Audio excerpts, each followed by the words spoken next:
एक और जहां बिहार मैट्रिक परीक्षा के रिजल्ट को लेकर खासे स्टूडेंट्स में उत्साह का माहौल दिख रहा है, तो वहीं दूसरी ओर बिहार पुलिस जो सिपाही बहाली की लिखित परीक्षा के परिणाम को भी लेकर उनके अभ्यर्थियों में भी काफ़ी ज़्यादा उत्सुकता बढ़ गई है।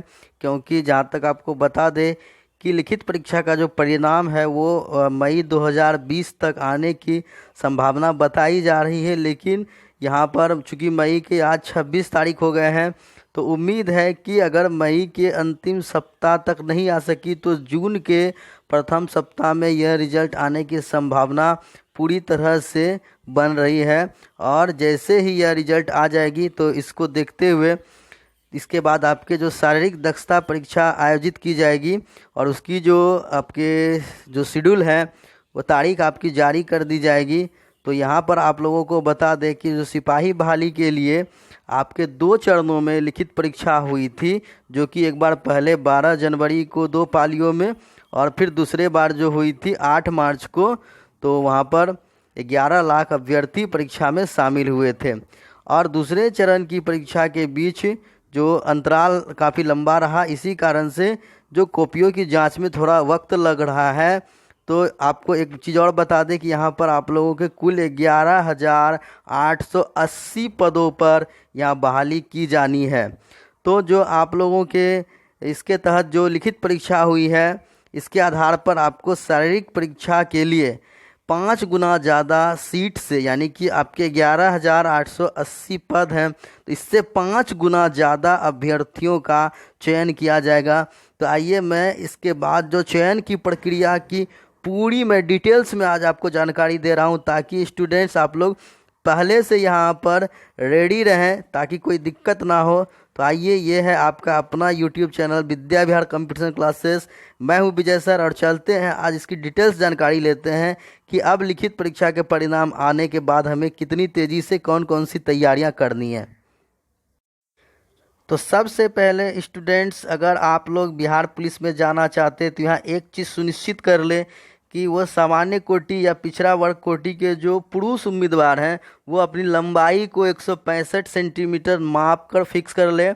और उसके बाद जो अति पिछड़ा वर्ग के हैं उनके लिए 3 सेंटीमीटर की छूट रहेगी, वो अपनी माप 162 सेंटीमीटर को तय करके रख लें। वहीं पर अगर महिलाओं की बात की जाए तो उनके लिए जो न्यूनतम आपकी हाइट होगी वो 155 सेंटीमीटर रखी गई है, वो सभी वर्गों के लिए है। और उसके बाद जो सीना फुलाने की बात जो होती है, तो आपको सामान्य पिछड़ा और अति पिछड़ा सभी जो ये वर्ग हैं इसके उम्मीदवारों के लिए आपके लिए 5 सेमी फुलाने की क्षमता होनी चाहिए और आपके न्यूनतम 81 सेंटीमीटर होनी चाहिए और फुलाकर आपके 86 सेंटीमीटर हो जानी चाहिए। इसके बाद जो अनुसूचित जाति SC ST के जो उम्मीदवार होंगे उनके लिए आपको 79 से 84 सेंटीमीटर करनी होगी। और अगर तो सीना सिर्फ पुरुषों के लिए ही मान्य रहेगा। तो आइए स्टूडेंट्स, अब हम लोग दौड़ की बात करें तो बिहार पुलिस भर्ती जो है वहाँ पर आपको दौड़ जो होगी वो 1600 मीटर की दौड़ होगी, यानी कि 1.6 किलोमीटर या लगभग 1 मील हम इसे कह सकते हैं, जिसमें कि आपको 50 अंक अधिकतम होंगे। और ये अंक आपको देखिए किस किस प्रकार से मिलेगी। अगर आप जो पुरुष वर्ग है उसके लिए मैं बता रहा हूँ कि अगर आप ये दौड़, अगर आपको 6 मिनट की समय सीमा तो दी जाएगी, लेकिन अगर आप 5 मिनट में इसे पूरा करते हो तो आपको 50 अंक मिलेंगे। और 5 मिनट से 5 मिनट 20 सेकंड तक में करते हो तो आपको 40 अंक मिलेंगे। उसके बाद अगर आप 5 मिनट और 40 सेकंड लगाते हो तो 30 अंक मिलेंगे। और 5:40 से लेकर अगर आप 6 मिनट के ऊपर चले जाते हो, यानी 6 मिनट तक लगाते हो, तो मात्र 20 अंक ही मिलेंगे।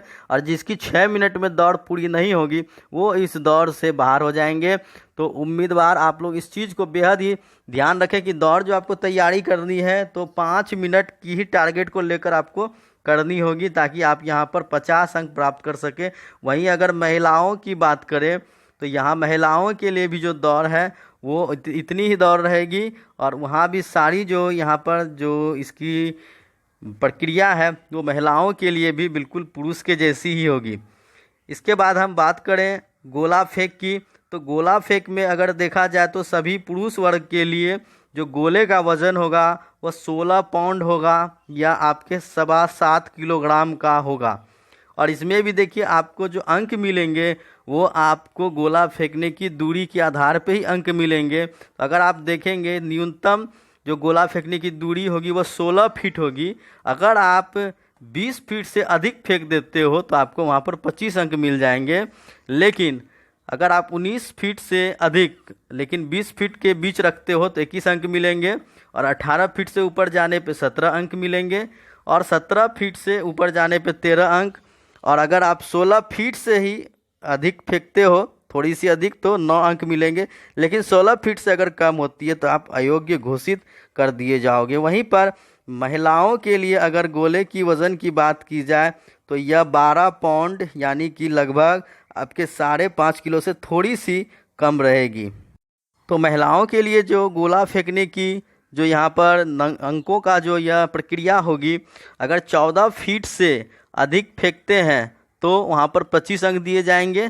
13 फीट से ऊपर फेंकने पर 21 अंक, 12 फीट से ऊपर फेंकने पर 17 अंक, 11 फीट से ऊपर फेंकने पर 13 अंक और 10 फीट से अगर आप ऊपर फेंकते हो तो 9 ही अंक मिलेंगे। तो ये थे आपके गोला फेंक। और अब आते हैं ऊंची कूद की बात करते हैं। तो अगर ऊंची कूद की बात की जाए तो ऊंची कूद में भी आपके अधिकतम 25 अंक ही होंगे। तो यहाँ पर जो ऊंची कूद है वो सभी वर्ग के पुरुषों के लिए जो न्यूनतम हाइट होगी वो 4 फीट रहेगी। और आपको अगर आप 5 फीट से अधिक हाई जंप करते हो तो 25 अंक मिलेंगे। लेकिन 4 फीट से थोड़ी सी ज़्यादा करोगे तो आपको यहाँ पर जो 21 अंक मिलेंगे। और इसी तरह से आपको 4 फीट 4 इंच से अधिक लेकिन 4 फीट 8 इंच से कम रहेंगे तो 17 अंक। और 4 फीट से अधिक और 4 फीट 4 इंच तक अगर जाती है तो मात्र 13 अंक ही मिलेंगे। और वहीं पर अगर हम बात करेंगे ऊंची कूद के सभी वर्ग की महिलाओं के लिए, तो महिलाओं के लिए तो न्यूनतम 3 फीट होगी। लेकिन अगर आप कोई महिला 4 फीट से अधिक अगर जंप कर लेते हो तो उसको 25 अंक मिलेंगे। लेकिन 3 फीट 8 इंच से अधिक और 4 फीट के अगर आसपास पहुंच जाते हो तो 21 अंक मिलेंगे। लेकिन 3 फीट 8 इंच के आसपास पहुंचोगे तो 17 अंक मिलेंगे। और अगर 3 फीट 4 इंच तक आप पहुंचते हो तो मात्र 13 अंक ही मिलेंगे। तो ये महिलाओं के लिए थी ऊंची कूद की पूरी जानकारी। और उसके बाद अंतिम आपका जो चयन प्रक्रिया का सबसे अंतिम पड़ाव होगा वो है आपके मेडिकल एग्ज़ाम। तो बिहार पुलिस भर्ती मेडिकल जो है वो आपके नियुक्ति की जो प्रक्रिया होगी वहाँ पर चयनित जो अभ्यर्थी इन सभी जो दौड़ और गोला फेंक और आपके ऊंची कूद के बाद जो भी अभ्यर्थी सेलेक्ट होकर आएंगे तो उनका चिकित्सीय परीक्षण किया जाएगा, जिसमें कि आँख की खासी जांच होगी, जिसमें कि आपके कलर ब्लाइंड्स। तो कलर ब्लाइंड्स क्या होते हैं एक बार मैं इसे समझा देता हूं। अगर आपको देखने में अगर परेशानी 6/6 आपकी आंख होनी चाहिए, ये भी आप पहले से जांच करा कर रख सकते हो। इसके बाद आपके जो कलर ब्लाइंड्स में आपके एक चीज़ और आते हैं कि आपके जो कलर पहचानने की जो क्षमता होती है वो आपकी सही होनी चाहिए। अक्सर जिसकी कलर ब्लाइंडनेस होती है तो उन्हें जो होती है लाल और हरे को समझने में थोड़ी परेशानी होती है। तो इन चीज़ों को आप लोग पहले से सुधार कर लें तो आपको ऐसे कोई परेशानी नहीं होनी चाहिए। उसके बाद आपकी सुनने की अच्छी शक्ति होनी चाहिए, हकलाहट आपकी आवाज़ में नहीं होनी चाहिए, आपके जो पाँव है वो आपके फ्लैट फुट होने चाहिए और घुटने का जो है वो जुड़ना, जो दोनों घुटने आपस में सटने नहीं चाहिए, वो आप में थोड़ी सी डिस्टेंस रहनी चाहिए। इस तरह की आपकी जो जांच है वो की जाएगी बिहार पुलिस के अंतिम प्रक्रिया के दौरान।